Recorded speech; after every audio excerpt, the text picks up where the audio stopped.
Start by saying, are all of you or is everyone here a member of the SOS Brigade, Manuel?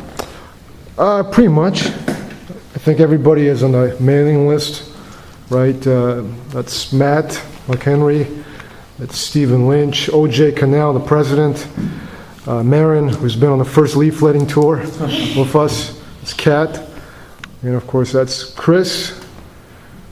Joe, he's in charge of the manga workshop. We're doing a manga adaptation of this play by Chikamatsu. Okay.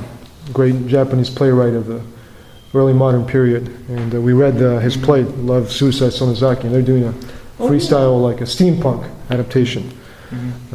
I would ask Joe to explain steampunk rather than me. Okay, but before I do that, I'll start with something really simple. What, if you were to describe the SOS Brigade, how would you describe it? Anyone want to give it a try? Yeah, anyone wants to jump in?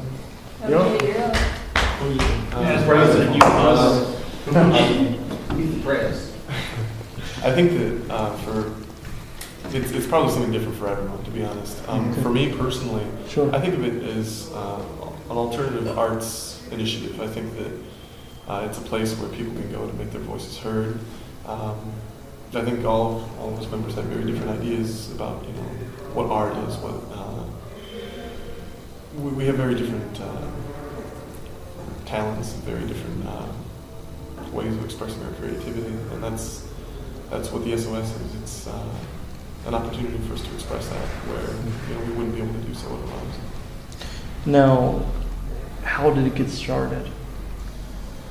Well, me and a couple other students in Manuel's class, he approached us one day with the idea. He told us, I was hoping to get a group together. We were all interested in art, poetry, a lot of different things, film, and I guess it just started as like an idea, just like, well, let's get together and do something. And it just snowballed from there.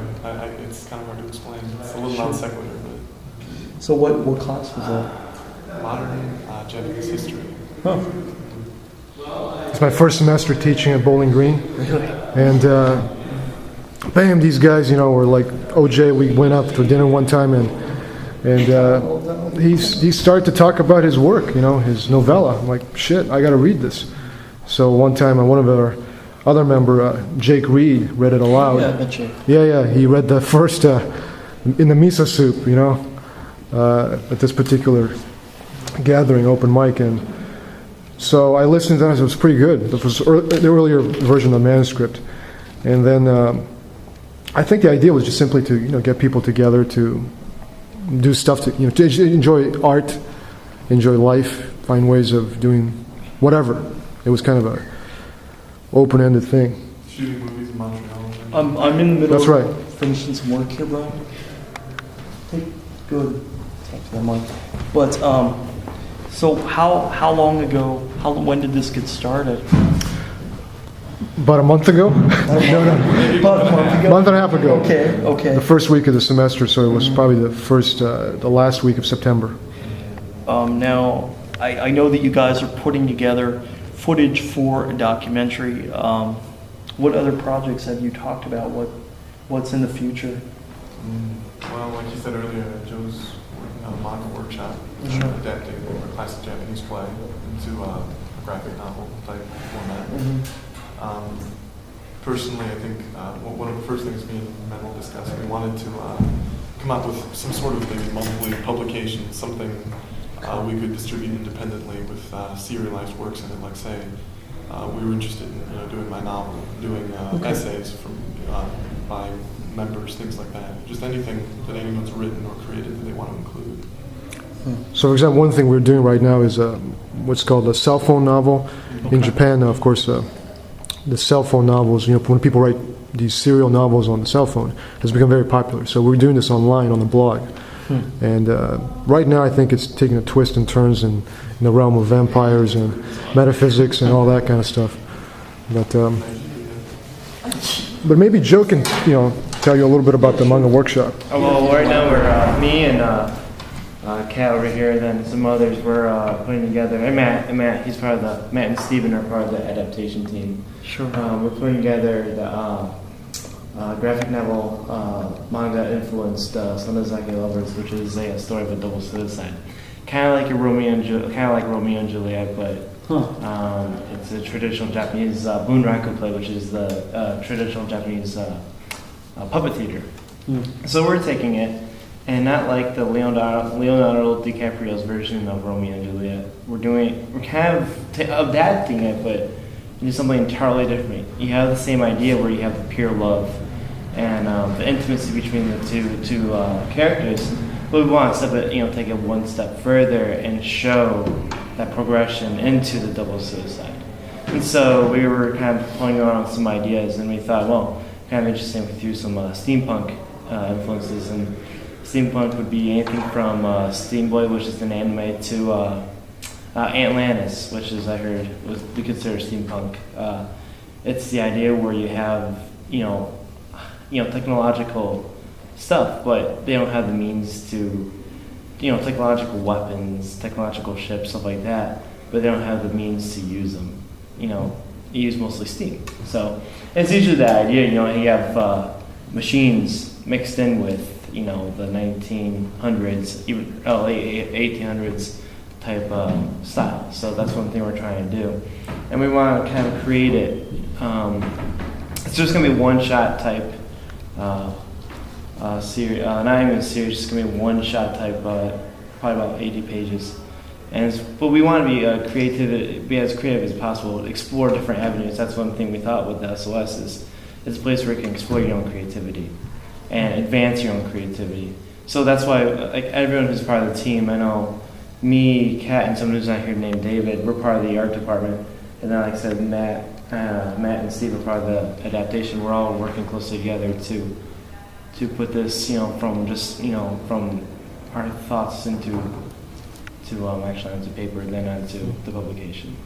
Now, this project, is it more of an independent project throughout the group, or are you receiving college credit? It's independent. It's entirely based on our free time. Okay. And which is kind of tough, I have my own series I'm working on as well, and then I know we all are doing our own little things, so, but I know we're all, kind of putting our own energies into it.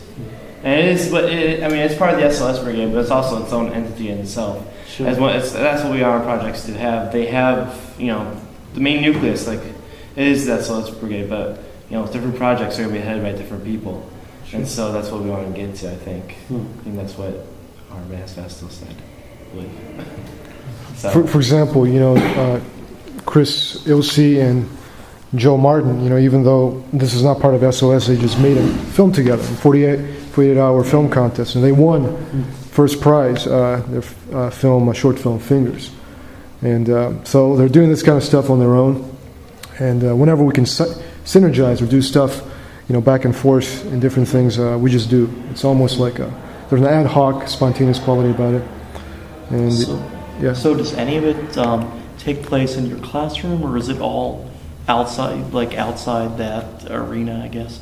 Mostly it's outside, but the Sonozaki Lovers, a reading of it, took place in our class. And Joe just took the initiative to say, well, let's adapt this into a manga. Yeah. So I don't really do anything in my class directly related to SOS, but sure.